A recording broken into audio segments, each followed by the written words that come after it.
Today on The State of Us, the United States is stepping up its pressure on Russia as a result of the Ukrainian war, and Putin has no good way out. That should scare us.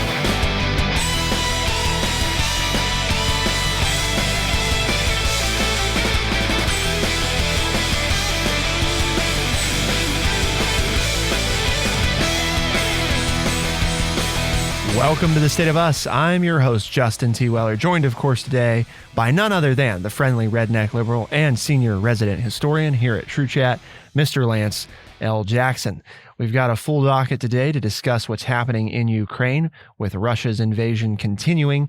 And as it stands right now, there's a number of updates. We want to talk about everything that the United States is doing, both in Congress and President Biden, what he's been up to, which includes things like banning Russian oil imports ahead of Congress's decision to do so, additional United States companies suspending operations in Russia, and Congress prepared to send at least $13.6 billion to Ukraine for additional humanitarian and military aid. And then also, there's a very interesting opinion piece in the New York Times that was entitled, "Putin Has No Good Way Out." And that really scares me. I think it's a very well done piece, brings in some history. So, you know, Lance is going to like it. And we're going to talk about the concern of where does Putin go from here? What are some likely end games and why those should be concerning. And then in the last segment of today's show, we'll do what I know some of you have been requesting, which is talk some about some of the current options that have been presented as things under consideration, right? Maybe a no-fly zone, maybe providing planes to Ukraine, some of the things that Lance and I have mentioned before. So we got a lot to get through. But before we get started, Lance, what is the word of the day? Well, we're going to bring a word back that has gone the way of the rotary phone, which means that you hardly hear it anymore. But the word is rapine, R-A-P-I-N-E, 2 syllables. So Justin's odds-on favorite to win today in the competition because it's a small word. But rapine is the act of seizing and carrying off by force others' property, to plunder or to pillage. Rapine. So in other words, Russia has engaged in a rapine of Ukraine. Okay. Because rapine is a noun. It is a noun. Okay. Yes. Yes. They have, yes. So that's a little tricky because usually we have a lot of adjectives. So I like descriptive words, but this was one that has not been used much since the 19th century, but it is in the dictionary and I like it. It gives a new word to use to describe what is happening to the large cities of Ukraine by the Russian military. So some important things to understand to bring it right up front, Lance, right? Over 1 million people have already fled Ukraine. And there's arguably probably at least another 2 million who are actively trying to do so, at least. So, you know, again, put in perspective those numbers there. This is a country of 40 million people. So that's a pretty notable portion. And it's not that others don't want to leave necessarily. It's that we may not know that they're trying to leave. I do think that's something, though, right, to put in our own perspective of it's so difficult in this country to imagine being in that situation. But I would ask our listeners to try to imagine what that might be like, right? Well, it's basically 5% of the population of the country in the last 2 weeks is getting out of there because of the dangerous situation or what they perceive as the oncoming danger of the situation. So that's huge. I mean, in the United States, that would be close to 15 to 20 million people leaving the country in a 2-week time period because of dangers that they're facing. So that's kind of the kicking off point of understanding what's happening. Some of the latest developments, and these are found live updates from the New York Times and the Wall Street Journal combined. So Ukrainian officials have said that evacuations from the war-torn city in eastern Ukraine would continue on Wednesday, but hundreds of thousands of civilians remain trapped, and there was little to suggest that a deal could be reached to create a safe path to get them out. The United States is sending 2 Patriot anti-missile batteries to Poland to protect U.S., Polish, and other allied troops in the country. There is concern in Warsaw and in Washington that Russian missiles fired deliberately or inadvertently could come whistling Poland's way. Poland is also a major staging area for Western arms and equipment being shipped into Ukraine. And in a rare disagreement among NATO allies, the United States has rejected a Polish proposal to provide fighter jets for use in Ukraine. Vice President Kamala Harris will visit Poland on Wednesday as part of a 3-day trip to allies in Eastern Europe. And Russia's invasion force has still not taken any major Ukrainian cities except one southern port, despite repeated artillery and rocket barrages on other strategic urban centers. In a speech streamed to a packed meeting of the British Parliament on Tuesday, President Zelenskyy of Ukraine underlined his country's challenges, making a comparison to Britain's situation in World War II. And in Russia, Mr. Putin signed a package of measures aimed at mitigating the plan inflicted by international sanctions and by the retreat of international businesses. So a lot of different stuff going on, Lance, right? And Congress is expected, not the least of which, the United States Congress is expected to pass here in the next day or so a $13.6 billion aid package for Ukraine. And that will include the breakdown there. That will include about half of that for humanitarian and economic aid, and the other half for the defense in Ukraine, as well as in U.S. allies in the Baltics and Central and Eastern Europe. Yes, it's part of a larger package that would to try to offstay a partial shutdown of the government, because, again, we can't seem to pass a budget for the government to stay open for any period of time. So within this broader package of continuing to fund the government, there is a $13.6 billion spending for Ukraine that seems to be agreed upon by both sides of the aisle, so should go ahead and pass. But it's part of a larger bill to keep the government operating. And it's also worth noting that part of that bill that's not part of that $13.6 billion, the larger package would appropriate $730 billion in non-defense spending, which is a $46 billion increase over fiscal year 2021.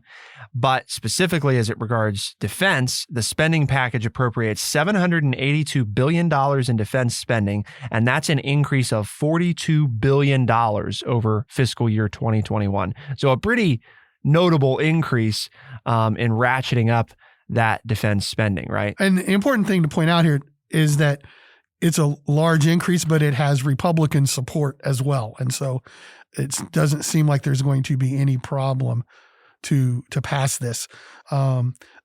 The thing I found interesting about this part of the package, though, is that also part of it says that the government says we will not spend some of the money we said we were going to spend on the pandemic.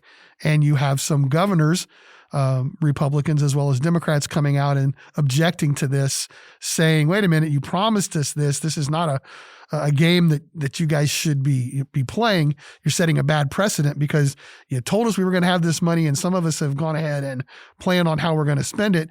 And now you're saying you're going to take it away before we get it. So there's some other things in there besides the stuff for Ukraine. And we have to be careful when there's conflicts like this going on, because often they can be used as an excuse to take actions like that, because it's like, oh, well, we gotta move quickly. We can't talk about that. And there is truth in that we need to move quickly, but sometimes that becomes an excuse to lump things together, to push things through that we wouldn't otherwise be able to do if it wasn't under the guise of of serving the needs of a conflict. And frankly, if that's the truth, then I would say just pass the aid for Ukraine right now independently and then worry about the rest of it later. Well, but you can't worry about the rest of it because it's included in a bill that has to keep the government operating and open.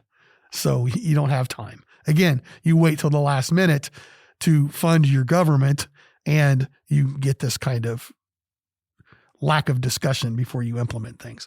But back to the Ukraine, this is, things have obviously heated up, and we see changes on a daily basis, if not an hourly basis, on what needs to be done. I think it's interesting that we're sending anti-missile batteries into Poland, but yet we don't want a no-fly zone. And I know it's going to be later in the show, but it's just, as I've said earlier, last week, we're dealing with a gentleman, Mr. Putin. Gentleman's a gracious term there, Lance. Well, I'm not sure of his, leanings, but by that I just meant this leader that he's doing things that bring up the ghost of Germany and World War II.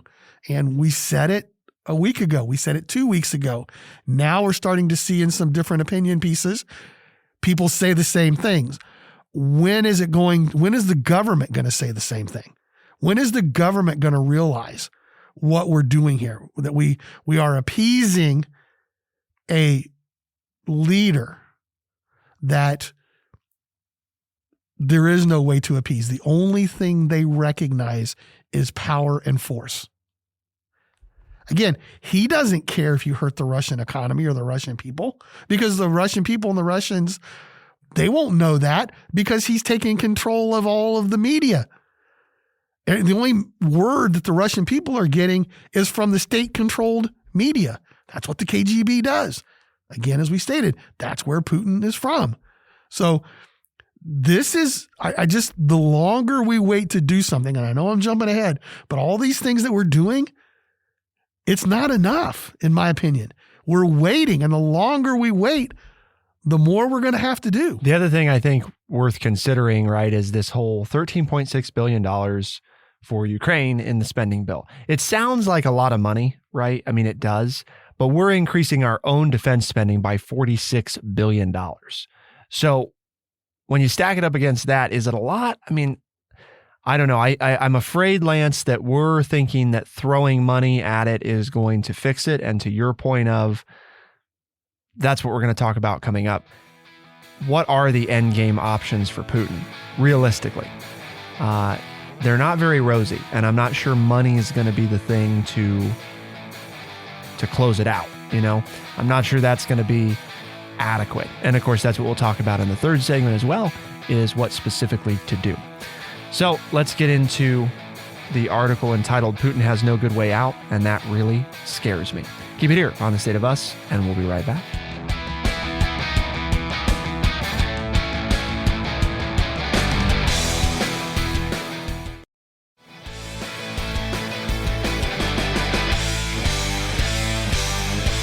If you're hoping that the instability that Vladimir Putin's war on Ukraine has wreaked on global markets and geopolitics has peaked, your hope is in vain.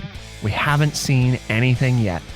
Wait until Putin fully grasps that his only choices left in Ukraine are how to lose, early and small and a little humiliated, or late and big and deeply humiliated.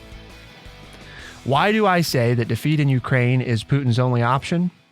That only the timing and size is in question, because the easy, low-cost invasion he envisioned and the welcome party from Ukrainians he imagined were total fantasies, and everything flows from that. This is an opinion columnist, Thomas Friedman, for the New York Times, writing this piece. Quite the opening here, Lance. Well, it describes, the wrapping of Ukraine by the Russians, and it talks about the person who is in charge of this. And the point is, that's exactly right. Okay, he's not one. He's going to look for a way to save face. Oh, wait a minute, he's not going to do that. Okay, because in the history of Russia and the Soviet Union, the tradition is one that is very unforgiving of any kind of military setback. To quote Leon Aaron, a Russia expert at the American Enterprise Institute, he goes into and he says, the Crimean War precipitated, Emperor Alexander II's liberal revolution from above. The Russo-Japanese War, 1904-1905, brought about the first Russian Revolution. the catastrophe of World War I in Russia, where they sent people to war, Russia sent soldiers to war in World War I without weapons. They said, just pick them up off of the dead people that you come in contact with. And that led to Emperor Nicholas II's abdication and the whole Bolshevik Revolution. And the war in Afghanistan, because remember, the Russians got bogged down in Afghanistan before we did. And that became a key factor to Soviet leader Mikhail Gorbachev's reforms. And also, we can talk about the Cuban Missile Crisis, and that significantly led to Nikita Khrushchev's removal 2 years later.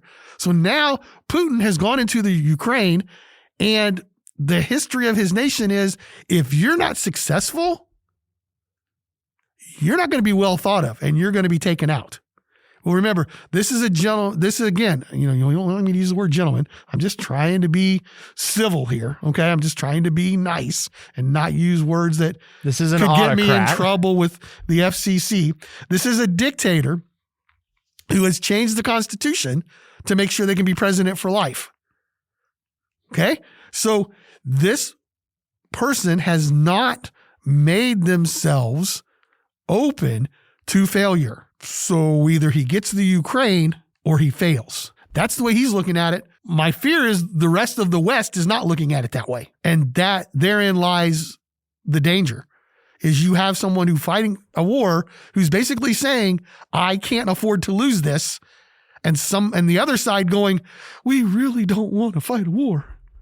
That's not good, folks. That is not good, in my opinion. Not a good confluence of events, because that leaves not a lot of great options to exit. Well, we don't have to worry about exiting because we're not going to get involved. Right. We're just gonna do sanctions and we're gonna send stuff into Poland in case they send an inadvertent missile this way because we don't want to be dragged into it.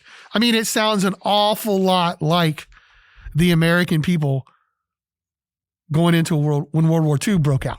When World War II broke out, the American people didn't want to go to war. FDR spent 2 years, 1939, money, the Lend-Lease Act, 1940, peacetime draft, all of these things, FDR wanting the government to prepare for war, and the American people saying, no, no, no, no, no. And then the Japanese bomb Pearl Harbor, and the American public says, we got to go to war. And FDR says, here we go. And now we're doing the same thing. We're like, oh, we don't want to get involved in this. This is, we didn't want to be involved in Syria. Well, we don't want to be involved in Afghanistan. Well, we don't want to. And, there's an argument to be made that Putin looked at all this and said, oh, you guys don't want to fight? Well, that's fine. So you guys don't want to fight. I'm going to go in and take over and take what I want because you don't want to fight. Just like Adolf Hitler did when he marched troops into Austria and then into the Sudetenland and took Czechoslovakia. The world said, oh, please don't do anymore. And he said, okay. And then he marched into Poland. It's like, well, crap, I guess we're going to have to go fight. Here we go again, right? We let Putin have Crimea. Now he's going after the Ukraine. We're still not really doing anything about it. Oh, wait a minute. When's China going to go in and take over the land that it wants? Because again, oh, we don't want war. We're tired of fighting war. We don't want to spend any more money on the military, which is fine. I don't mind that, but look what happens. And you can check our old shows.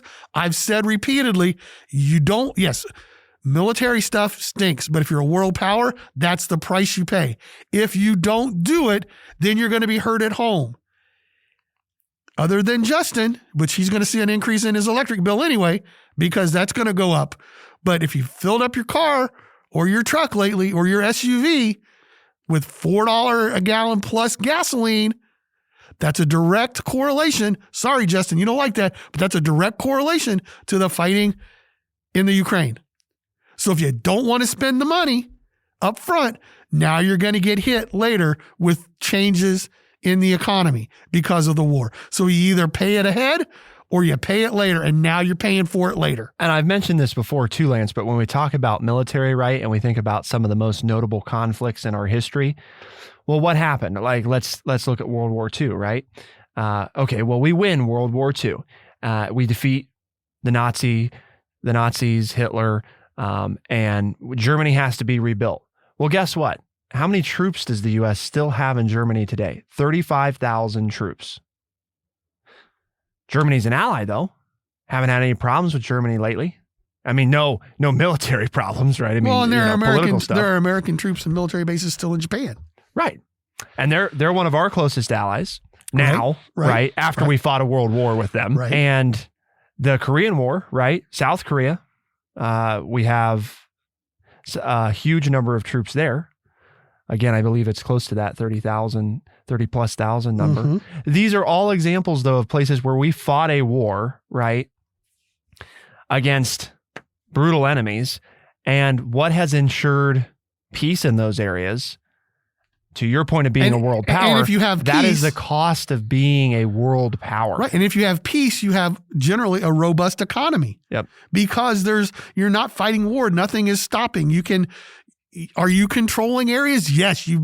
By no means are you the benevolent dictator. You are controlling areas, and you're controlling prices, and you're controlling trade. That's what being a world power means. Okay. You spend money so that the economies of the world can grow, because like the rebuilding of Germany, who rebuilt Germany? Oh, the United States. Who rebuilt Great Britain after World War II? The United States under the Marshall Plan. Okay. And so all of those items that were needed in Europe, guess who made them? Factories in the United States, because we weren't hit by the war on the mainland. And so, coming out of the Great Depression, everybody could go back to work. We started making all the items that were needed in Europe, and we developed allies. It's been almost 246 years, Lance, since we fought for our independence, and we still have, to this day, 9,500 troops in the United Kingdom, and they're one of our closest allies, which just goes back to reiterating there is an ongoing cost to being a world power, right? There is an ongoing cost, and it's a large, one of the areas is it's a huge military expense, because people, as much as we may all want to think otherwise, they don't allow us to be a world power just because they like us. They allow us to be a world power because they can't beat us, and they know it. And in many ways, a lot of these countries, right? Germany, France, the United Kingdom, Italy, Spain, Poland, right? I mean, all these European countries heavily rely on the United States military to be there for them if they're ever forced into a situation like they were again in World War II. Well, remember Poland, you mentioned them. They were part of the Soviet Union satellite countries. They were part of the Iron Curtain that descended across Europe. And, you're bringing up history now. And they came in and they fought for their independence during the Gorbachev years of the 80s and 90s and got their freedom and independence. So now they're with us. But they were immediately after World War II, for the first 40 to 50 years, a part of the Soviet satellite network of countries. And so here we go, right? We're giving away all of the gains that we had made fighting communism. Ronald Reagan rolling over in his grave, right? Because all of this glasnost and everything and fighting for freedom and open elections, we are now in the process of having to fight to protect that, because we've given at least the idea to Putin that we're not willing to fight for it. So he's going to recreate the great Soviet Union. I'd imagine that a lot of military strategists, Lance, would say that if we knew what we knew today, right, about how World War II would go, we should have gotten in way sooner, because we probably could have saved how many lives if we hadn't have allowed Hitler to get as strong as he got, But wait a minute. Now we know it, and we're letting the same thing happen. Do we know it? I mean, can anybody really tell you? Can the average American tell you what happened in World War II? Not likely. I would not put good money on the average American being able to give you even a basic synopsis of what happened in World War II. I'm not sure that most Americans could do that. And I'm not, like, Americans are stupid. I'm saying that we don't teach, it's not a curriculum requirement, right, to make sure that people know what happened. So are we surprised that most people can't actually tell you what happened in World War II, and therefore don't look at this as the signs of something very bad?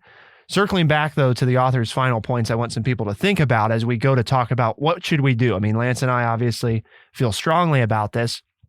We're going to talk about what we should do, but think about the position that Putin is in. We talked about he's backed into this corner because losing historically in Russia, we don't like to bring up history, but is no good, right? There's not a good track record of if you lose, you're done. You know, slowly, quickly, Putin's reign will come to an end if he can't find success. And the problem is, when you look at the resistance, the very noble resistance that the Ukrainians have put up everywhere that Russia's trying to occupy, in order for Putin to really win from a military standpoint on the ground, his army would basically have to take over every city in Ukraine, which would include the capital. And in order to do that, it's become clear that there would be, many weeks, maybe months or years of urban warfare with massive civilian casualties. Because even though 1 million people have left, 2 million more are trying to leave, that still leaves, Lance, right? 35 million plus people in Ukraine, the majority of which are not military. So that's a problem because you're going to have to basically devastate the country. And in order to do so, the author points out here that if they did it, Putin and his generals basically would have had to perpetrate war crimes that have not been seen in Europe since Hitler. To maintain control, even if they arrest control of Ukraine, I think it's become very clear that the vast majority of the population, Lance, in no way is going to be a willing subject of Russia. They're not going to go quietly into the night and just accept their new overlords. So you figure that, with a country that's already about 1/3 the size of Russia, and if all those people are hostile to Putin's reign, then he's probably going to have to maintain a huge troop presence, maybe as many troops as he's got engaged right now. 150,000 plus troops have to be maintained in Ukraine to assemble some order. And economically speaking, you're already dying. Can you really afford to keep going with that? And then that leaves the door open, Lance, to the last question of, as Putin gets backed into a corner further and further and the economic toll makes its impact and victory becomes harder and harder, he is sitting on 6,000 nuclear weapons. So what do we do? What do we do? To find out, keep it here on The State of Us, and we'll be right back.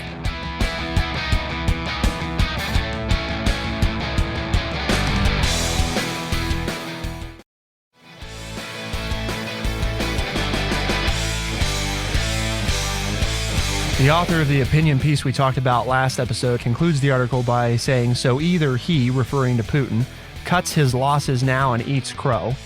That seems pretty unlikely. And hopefully for him escapes enough sanctions to revive the Russian economy and hold on to power, or he faces a forever war in Ukraine and much of the world, which will slowly sap Russia's strength and collapse its infrastructure. As he seems hell-bent on the latter, I am terrified, because there is only one thing worse than a strong Russia under Putin, and that's a weak, humiliated, disorderly Russia that could fracture or be in a prolonged internal leadership turmoil with different factions wrestling for power, and with all of those 6,000 nuclear warheads, cyber criminals, and oil and gas wells lying around. Well, I know you're too young to remember, but they said the same thing when the Soviet Union fell apart. They said you had all of these former Soviet socialist republics that now were going to become free countries, and we didn't know where all the nuclear weapons were, and oh my gosh, what was going to happen? Well, nothing has, okay? And at that time, I think there were over 20,000 nuclear warheads out and about that we weren't sure exactly who had control of them, as the Ukraine and Crimea and different Uzbekistan and all these different places got their independence. It was like, oh my gosh, what's going to happen? Well, nothing did. Okay.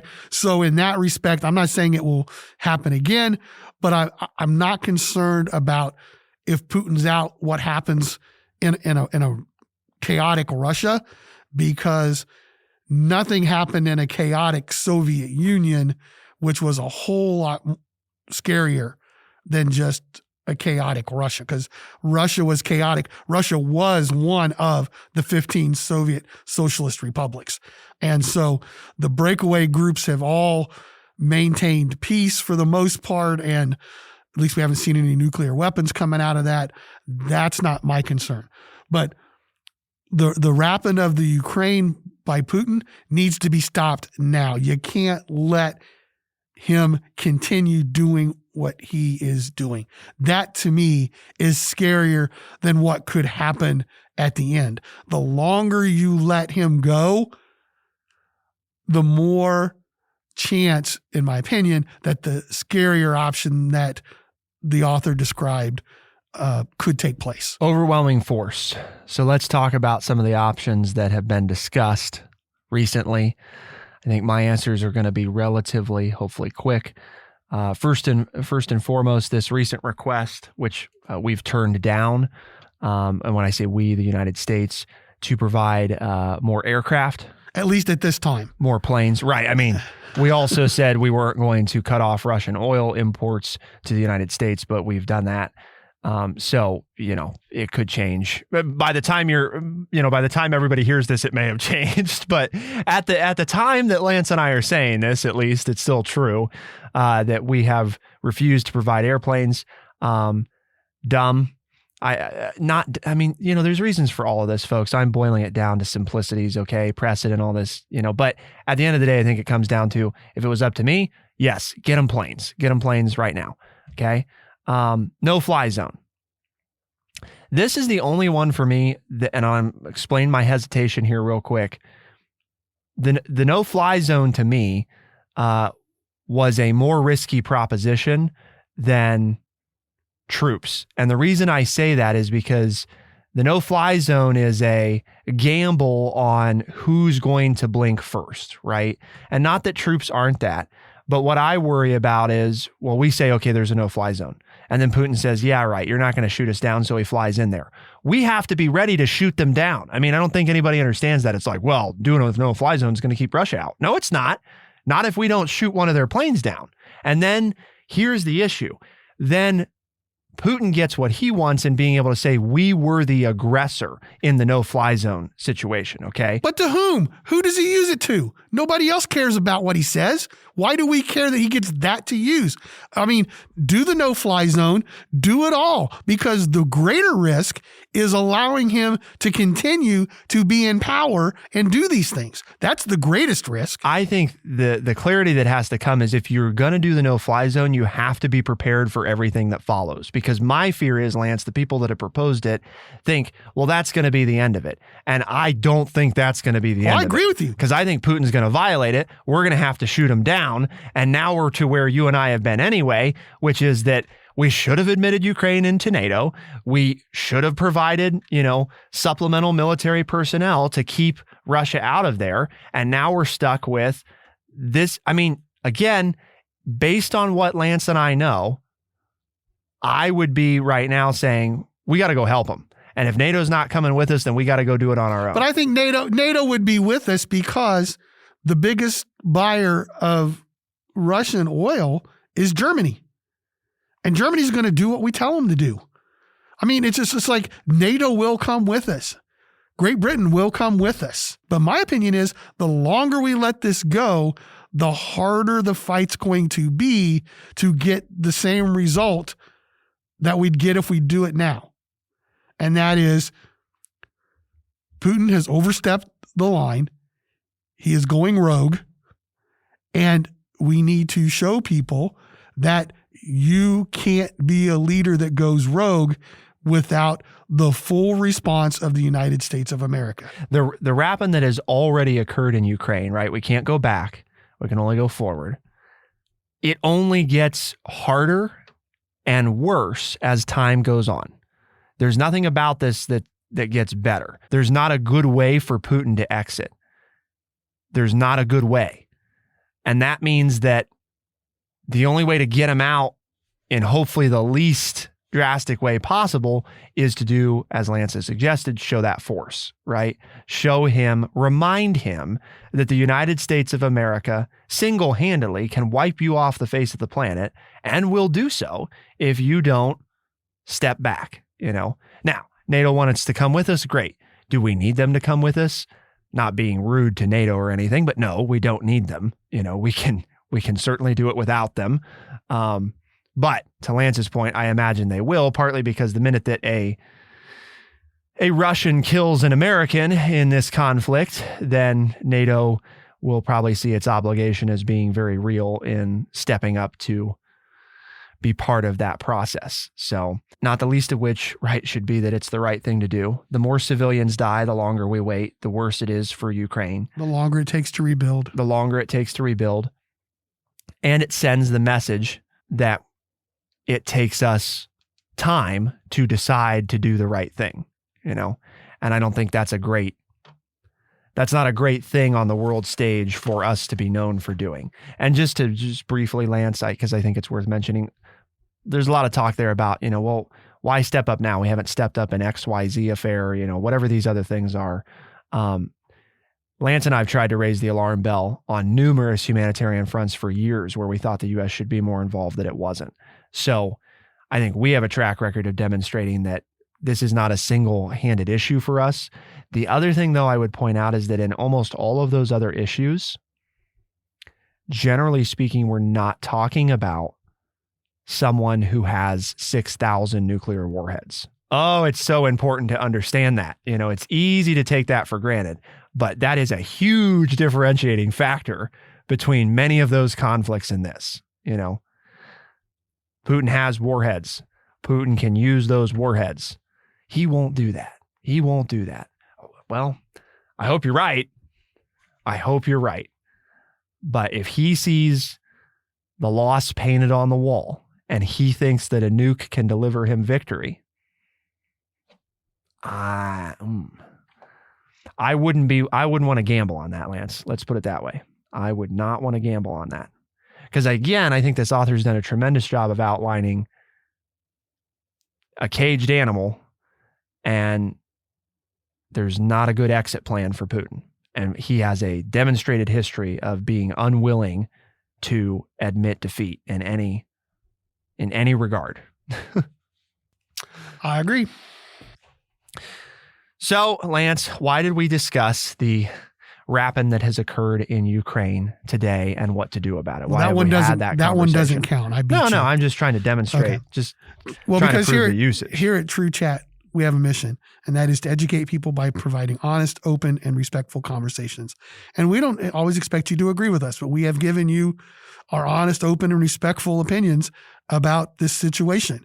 And we'd love to have you share with others in your realm and let them know about what we're saying and that we're having these conversations, and for you to partake in that conversation with us at podcast@thestateofus.org. But tell them they like this, you like this show. They like what we talk about. They like the honest opinions that they can't find elsewhere. They can find us as a podcast on Spotify, Overcast, Stitcher, Apple Podcast, and everywhere podcasts are found. The State of Us is available Tuesdays and Thursdays as a podcast, first thing in the mornings. And then those same episodes are heard on the weekends across the United States on AM and FM radio stations. Lance takes the win today, eking it out there. For the State of Us on True Chat in Urbana, Ohio, I'm Justin T. Weller. I'm Lance Jackson. Special thanks to our producer, Bradley Butch, and thank you all, our audience, for tuning in. We'll see you next time. Be the change.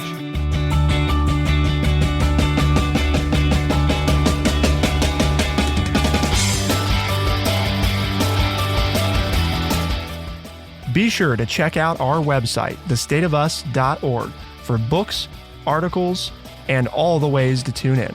thestateofus.org.